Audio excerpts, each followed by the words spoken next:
kekuatan kita di Yogyakarta ini sebagai daerah istimewa itu adalah kebersamaan. Jadi bagaimana kebersamaan itu tidak mengubah pribadi seseorang di dalam tantangan zaman yang lebih mengutamakan duniawi materi daripada integritas, kepribadian maupun harkat martabat kita. Karena bagi masyarakat Jawa khususnya di Yogyakarta, ingat apa yang dimaksud dengan moto bahwa kelangan bondo podo karo ora kelangan opo-opo. Kelangan nyawa podo karo kelangan separo. Kelangan harga diri atau martabat itu sama dengan kehilangan segalanya. Sehingga jangan korbankanlah, jangan berkorban harga diri kita hanya untuk ditawar dengan sejumlah uang.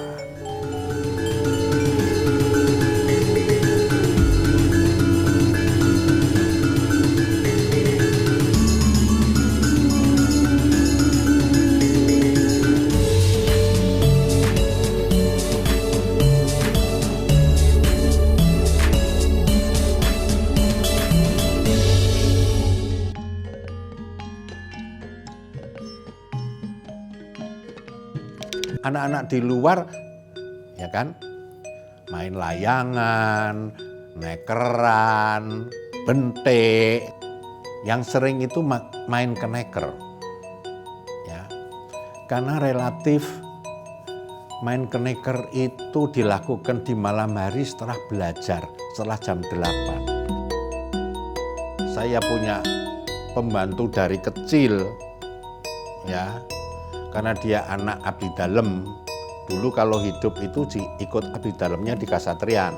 Tapi sekarang biarpun sudah tua punya anak, tetap ikut saya. Sudah tua. Dulu mesti buka baju, pakai celana bapaknya, panjang gini, tapi gundul. Kalau cari layangan, itu yang sering kita kata. Kita pukulin gundulnya itu karena gundul. Tapi sampai sekarang tetap jadi pembantu saya, tetap di rumah gitu. Saya SD-nya di Keputaran, SMP di SMP 3, SMA di SMA 6. Beliau itu namanya sosok yang sederhana, tidak pernah menampakkan bahwa beliau itu putra seorang sultan. Jadi ya seperti ini aja lah, teman-teman yang lain beliau sikapnya. Dan beliau juga aktif di dalam kegiatan sekolah, termasuk ini juga pendiam tapi mudah bergaul. Begitu lulus SD dari orang tua, dari bapak itu dapat hadiah sepeda, ya, untuk sekolah, ya. Jadi sepeda itu di SMA itu sudah saya dapat dari saya SD. Kita pulang di daerah selatan kan jauh nih. Kebetulan mungkin sepedanya ngembos. Beliau itu tidak sungkan-sungkan untuk membantu memompa sepeda yang gembos. Misalnya kita kelihatan kalau anak-anak perempuan ini kok memompa sendiri, dia turun tangan ikut memompa sepeda itu. Sehingga itu yang jadi alat transportasi gitu. Ya memang berat kalau di SMA 6 karena dari selatan ke utara ini kan munggah, Pak. Tapi ya itulah kehidupan kita pada waktu itu memang seperti itu. Pakai sepeda motor pun nggak boleh, apalagi pakai mobil.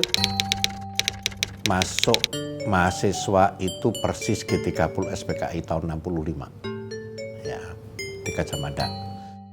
Mulai tahun 67 saya banyak di Jakarta karena diminta membantu Swargi ke-9. Begitu saya kembali ke Jogja, masuk kuliah pertama tahun 78. Begitu saya ikut kuliah, di muka sendiri. Karena begitu lihat mahasiswa nggak ada yang kenal gitu. Tapi begitu lihat dosen, lah asisten, konco kabeh, saya bilang gitu.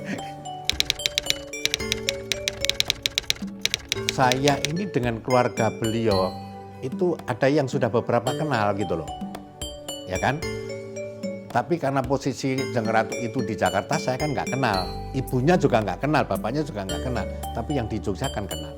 Yang saya kan tinggal di gang, di Suronatan itu. Terus kemudian suatu saat saya keluar dari gang itu mau ke Malioboro. Nah saat itu beliau lihat saya, kebetulan baru dar bakmi persis di ujung gang itu. Ya kenalan saja, namanya siapa gitu, itu aja. Kita baru makan bakmi gitu. Nah kalau sama adik-adiknya kan kita memang sudah kenal. Tapi hari itu baru datang dari Jakarta. Tapi apakah malam itu baru datang atau dari tempat bapaknya, saudara bapaknya yang di Gondolayu terus ke sana, saya nggak tahu. Pokoknya datang ke situ. Kebetulan sama adik-adiknya yang saya kenal. Akhirnya kenalan di situ. Saya melihat beliau itu punya satu kesan buat saya bahwa saya tidak pernah tahu bahwa beliau dulu itu pertama kali kenal itu anaknya Sultan. Dan saya juga tidak tahu bagaimana kehidupannya. Pada waktu itu diminta Swargi Eyang Hadinegoro diminta untuk bikin surat lamaran. Saya sampaikan sama beliau untuk ditandatangani, ya kan? Hanya mengatakan daripada bolak-balik, wis tak gawane dhewe, ya sudah. Pada saat itu beliau datang dengan salah satu ajudan dari keraton untuk menyerahkan surat lamaran. Saya dinikahi sama seorang putra sultan itu, saya tidak pernah berpikir apapun mau jadi apa. Jadi dalam hal ini ya seperti keluarga biasa sampai saya punya anak 2. Jadi saya merasa bahwa kehidupan itu seperti ini. Dan saya menganggap bahwa pada saat itu pun juga Ngeso Dalem ke-10 ini tidak pernah menjadi orang yang luar biasa. Kadang-kadang untuk beli susu pun kami nggak punya uang gitu loh saat itu.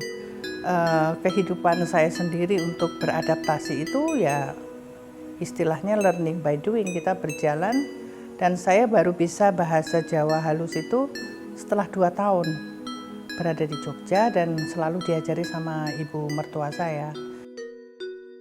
Beliau tuh cukup sabar dan cukup sederhana di dalam kehidupannya. Saya lihat memang apa yang dilakukan untuk kehidupannya betul-betul tidak, istilahnya kalau orang itu tidak ngoyo untuk mendapatkan sesuatu yang lebih banyak, tetapi beliau bagaimana bisa membagi kehidupannya beliau itu untuk orang banyak. Kalau bagi kami ya bapak yang terbaik gitu, karena kita menghargai sekali pola asuh yang utamanya adalah dari sisi pendidikan gitu. Jadi yang beliau berikan pada kehidupan kami adalah bahwa kasih sayang itu bukan uang. Sosok Ngeso Dalem itu rendah hati, baik. Bagi saya kadang-kadang terlalu baik karena beliau mempunyai prinsip bahwa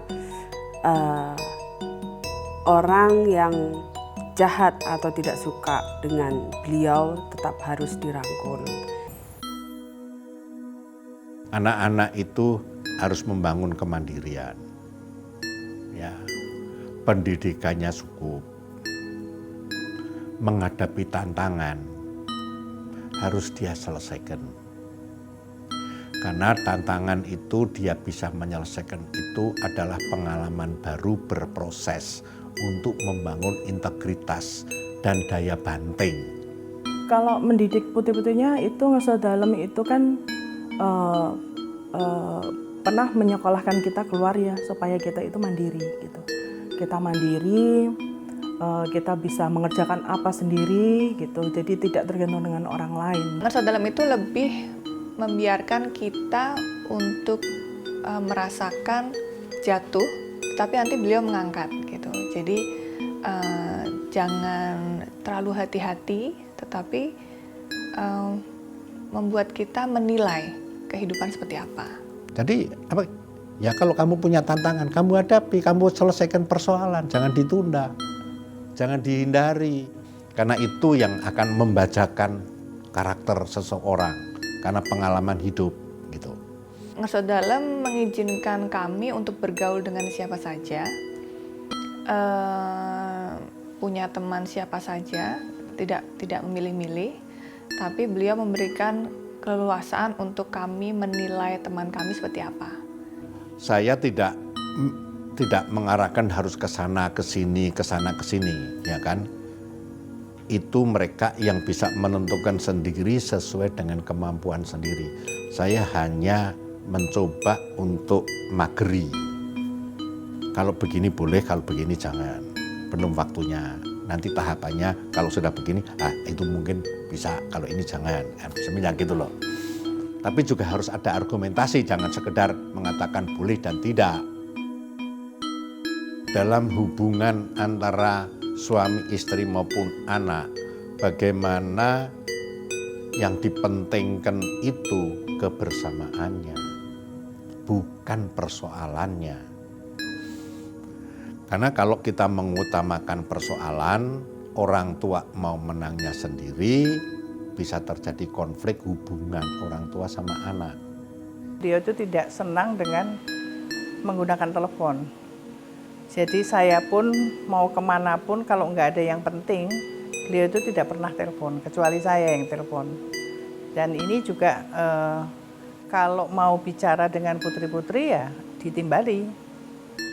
Beliau selalu meluangkan waktu bagaimana caranya agar kita bisa makan bersama.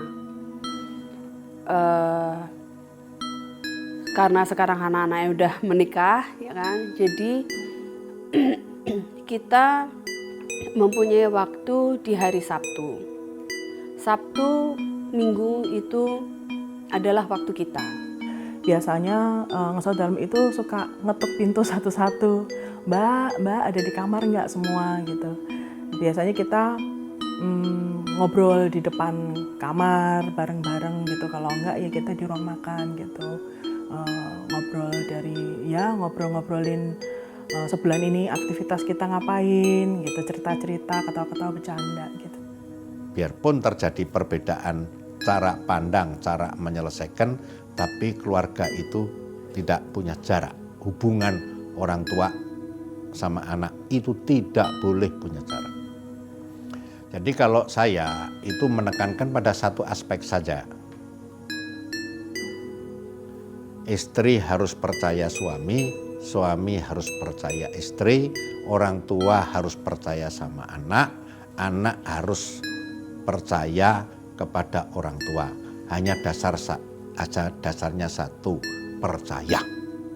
Nah, sekarang dengan percaya itu bagaimana yang dipercaya itu tidak menyalahgunakan kepercayaannya itu aja.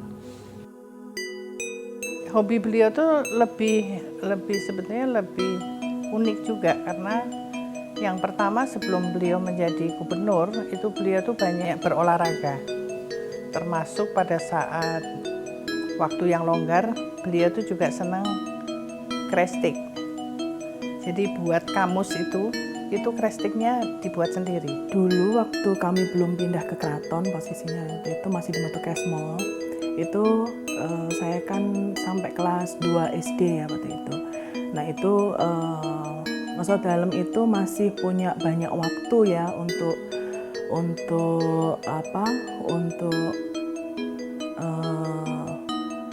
lebih banyak di rumah gitu kan. Jadi Sabtu Minggu itu biasanya kita habiskan waktu bersama untuk masak. Biasanya kita berdua bikin pastel, bikin kastengel gitu-gitu. Jadi kalau ada waktu yang senggang, itu beliau kadang-kadang masak sendiri.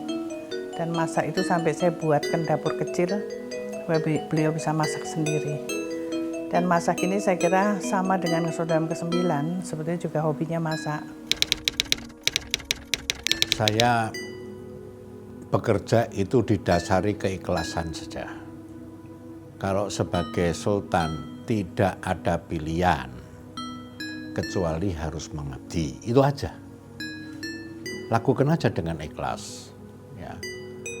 Saya sebagai gubernur memang tidak ada pilihan karena sesuai dengan undang-undang. Ya udah lakoni wae gitu. Ya. Yang penting bagaimana kehadiran saya itu membawa manfaat pada masyarakat. Beliau sering menerima dari organisasi masyarakat karena itu bagi beliau penting sekali ya. Informasi itu tentunya beliau dapatkan juga justru dari organisasi itu dan juga dari masyarakat-masyarakat. Banyak surat-surat, maksudnya surat-surat pribadi yang masuk di tempat kami. Dan beliau juga dengan tekun, beliau tidak merasa lelah untuk setiap saat sebelum beliau bertindak berangkat ke kantor, beliau melihat surat-surat pribadi itu dan biasanya akan dilanjutkan dengan setelah beliau mundur dari kantor. Itu masih beliau lakukan.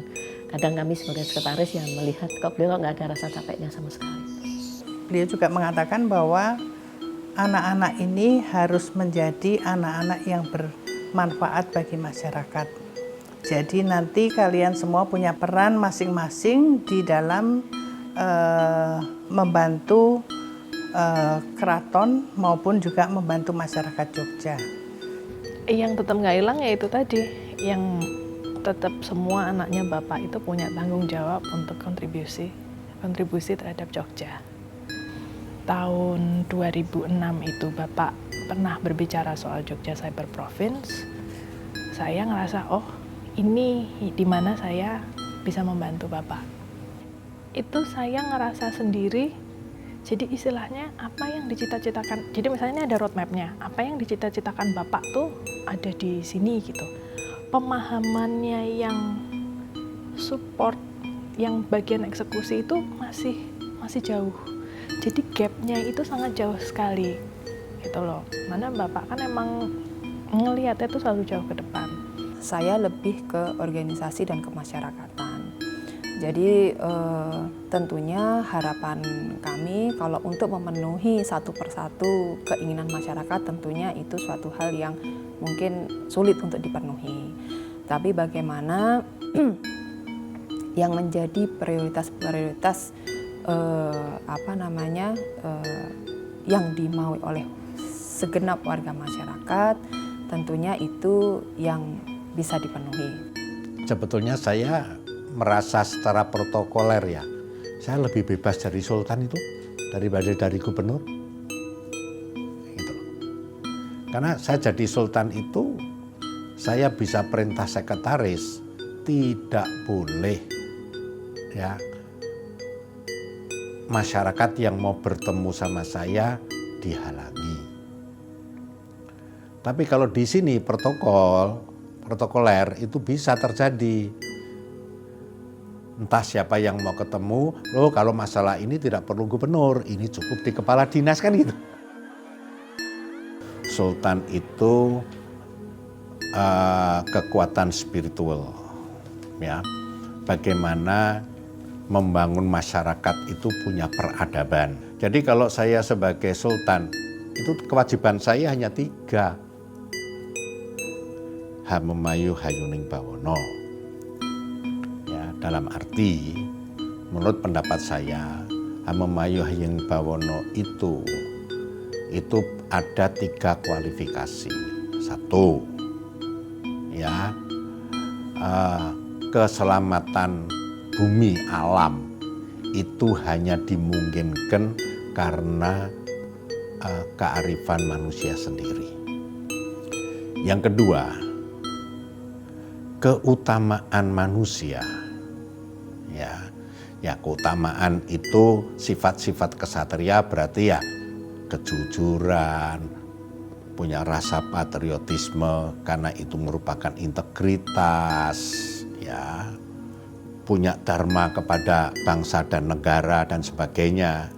Yang ketiga, keselamatan manusia hanya dimungkinkan karena rasa kemanusiaan manusia itu sendiri.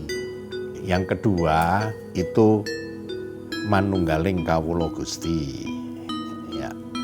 Dalam konteks ini adalah bagaimana yang namanya pemimpin itu harus bersatu dengan rakyatnya. Berarti harus mengerti aspirasi kemauan masyarakatnya. Ya. Tapi sebaliknya apa artinya rakyat kalau tidak ada pemimpinnya, kan gitu. Karena pemimpin itu memenuhi segala keputusannya harus membawa manfaat pada masyarakatnya gitu loh. Bukan mempersulit masyarakatnya gitu. Yang ketiga, sangkan paraning dumadi, hanya itu aja.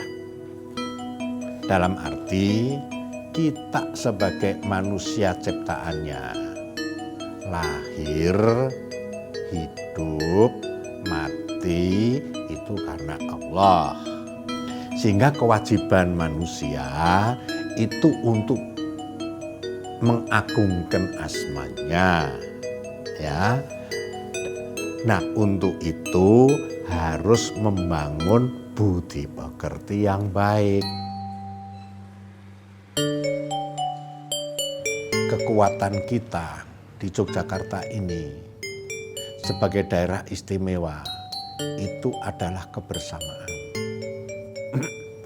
Jadi bagaimana kebersamaan itu tidak mengubah pribadi seseorang di dalam tantangan zaman yang lebih mengutamakan duniawi materi daripada integritas kepribadian maupun harkat martabat kita.